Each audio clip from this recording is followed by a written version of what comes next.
Hello everyone, thank you for your company back here at Hooked on Sport. This is episode 2 of our Pennant preview series as we start to look towards the Simpson Cup, which gets underway on February 22. Episode 1 has already dropped. I'd love you to go back and take a listen to that. We caught up with Michael Munn, who led the Reynella Golf Club to the Simpson Cup victory last year.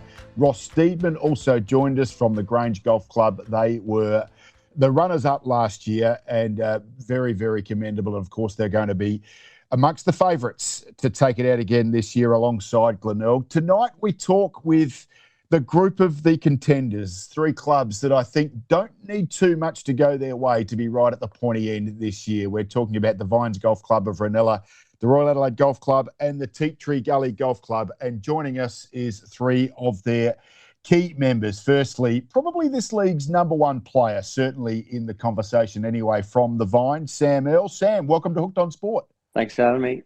Cheers.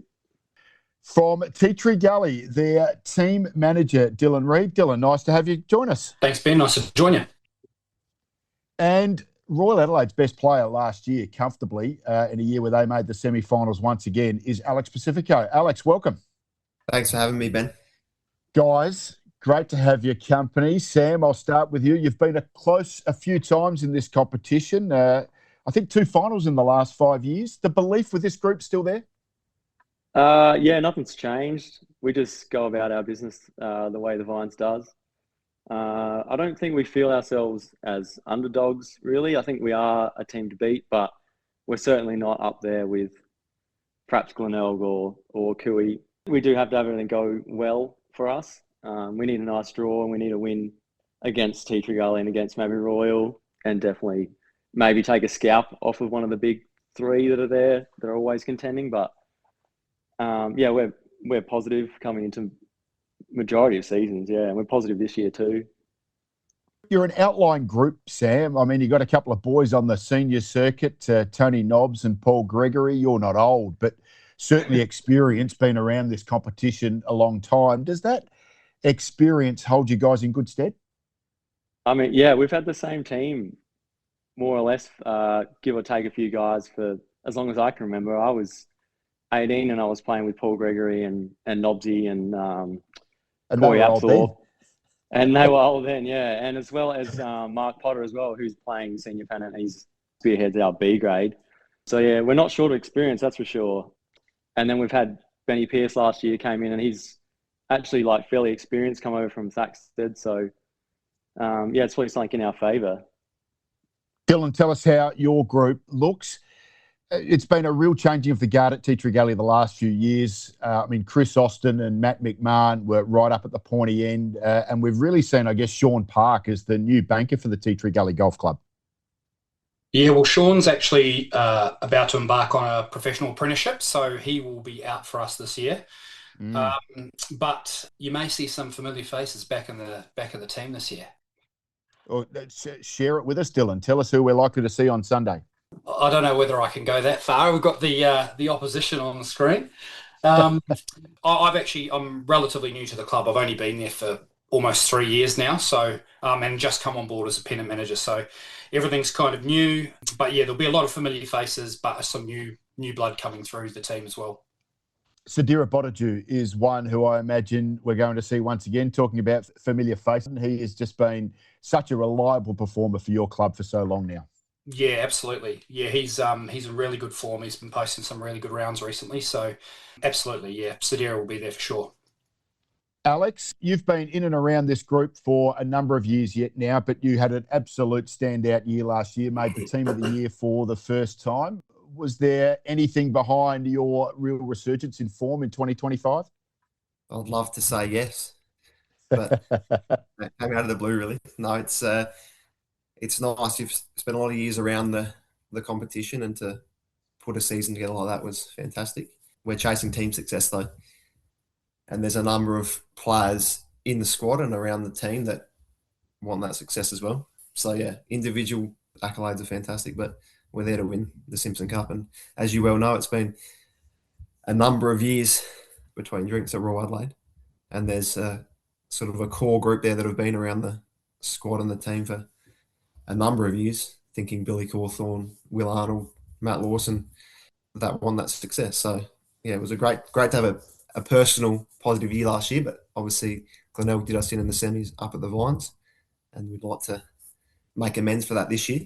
It's interesting you brought it up, Alex, because I did have a little asterisk in my notebook here, but I think it's something like 84 years now since Royal Adelaide has lifted the Simpson Cup. I was having a conversation with Ross Stephen only a week ago. We were talking about their drought, which has stretched out to 12 years now. Do you guys discuss that and talk about the fact that you'd love to be the group that finally breaks the drought down there at Seaton?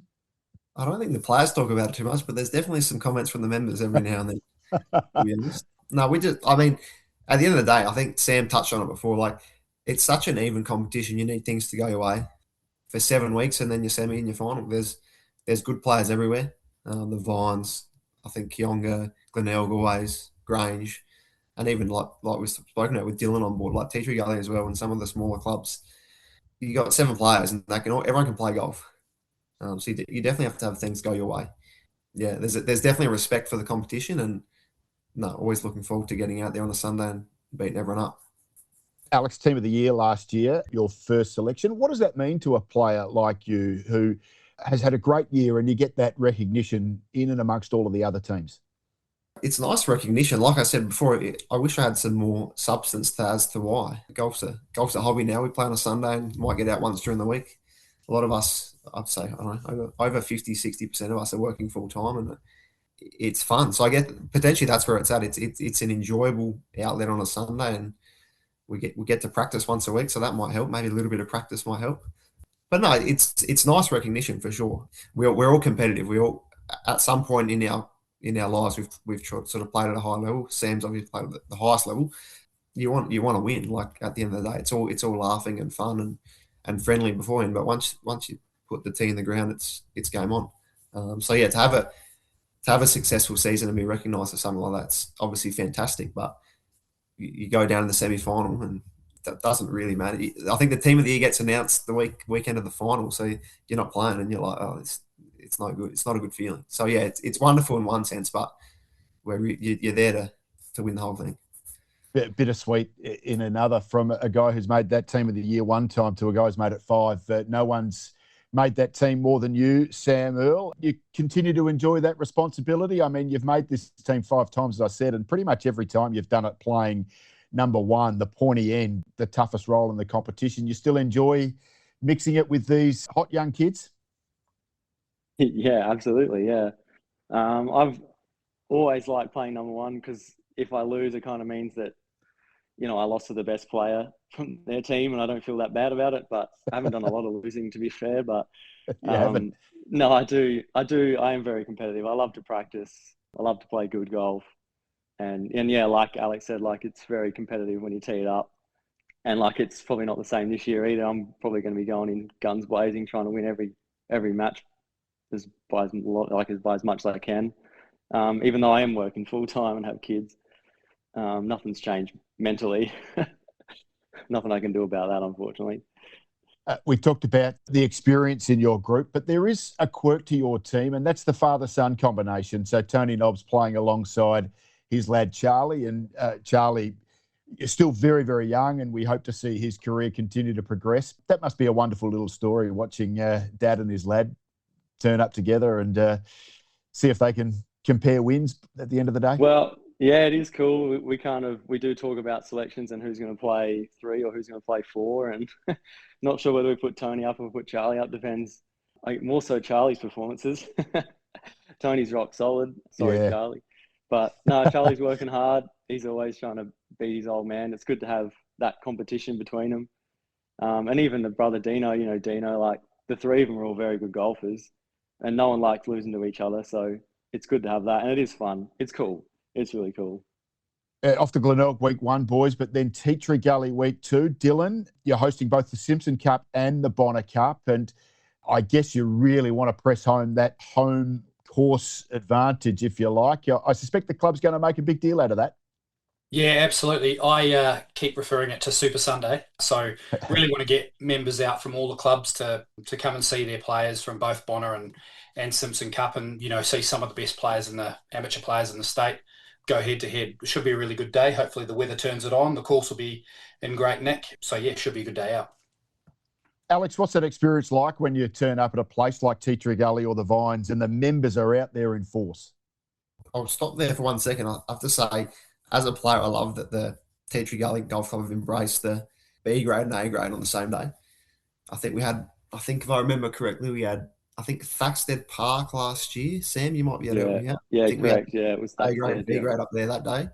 And so that's, I've seen the draw obviously, and that, like, you see that and you go, that's awesome. You get out there, watch the B grade in the morning or vice versa, and the other guys in the afternoon. So that straight away creates the atmosphere. So back to your question with the members out there, I think it's fantastic, and I think that more clubs should embrace that. I don't know the logistics of all that, but the more time you can have the A grade and the B grade in the same spot on the same day, I think it just creates a better atmosphere. Obviously, more players around. Like, I'll definitely be getting out there to watch the B grade in the morning before the A grade play. And yeah, I assume members sort of are happy for one day to get out there and support their players. Alex, you talked about a couple of the mainstays around your group. Michael Richardson's been someone who's really risen up the ranks in the last few years. I'm interested in your thoughts on Josh Grundle. Very, very young, won a club championship at Royal Adelaide at 13 or 14, has pushed his way into state selection. How is his development going as someone, from your perspective, who, has a wise old head on your shoulders these days and gets an opportunity to, I guess, observe these young kids from afar? That's very kind of you, Hookie. Yeah, so Josh is one of the young ones. There's a few young ones pushing for selection this year, which is fantastic for our golf club. To have young kids come through, I guess, the junior system at the golf club and start pushing for senior selections, only a positive for us as a club now and into the future. So Josh is obviously probably the headline act there, but there's other young guys coming through, Hudson Haynes, Billy White, Seth Timko. They'll all be around the senior Pennant squad this year. Well, I'm not sure where they all fall into the pecking order. Leave that to the boss. Yeah, so Josh on his own obviously has done so much as a young man. So he's developing, he's working it all out.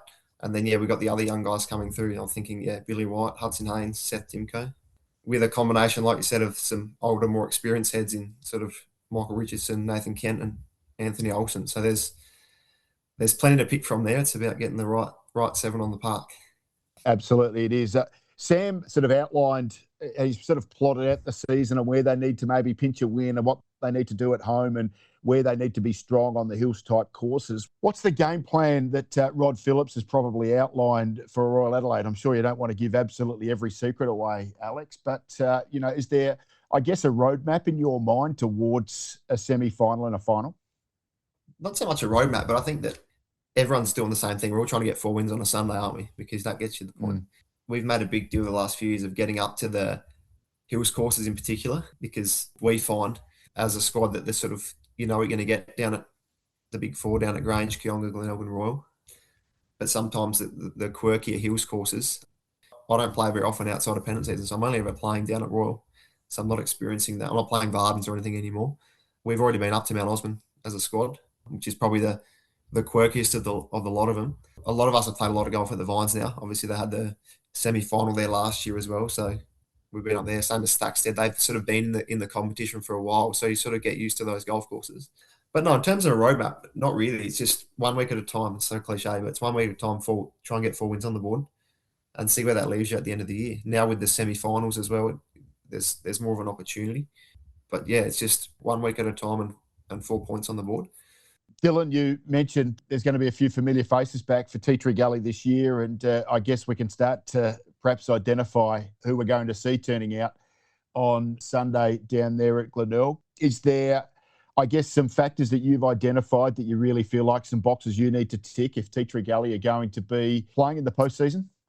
I think for us this year, I've kind of set a new direction for Pennants moving forward. So I think for us this year, really it is it's a new year, foundation year to really set that in, bed that in, and then kind of plan for the future. But I think, all the guys have been playing, we've been training really well. Everyone's really upbeat. I got everyone on board and kind of gave them a roadmap of how I want to kind of take things forward over the next few years, and everyone's on board with that, which is really cool. And everyone's got a spring in their step, so it's really good. Everyone's kind of just ready to kind of rip into it, really.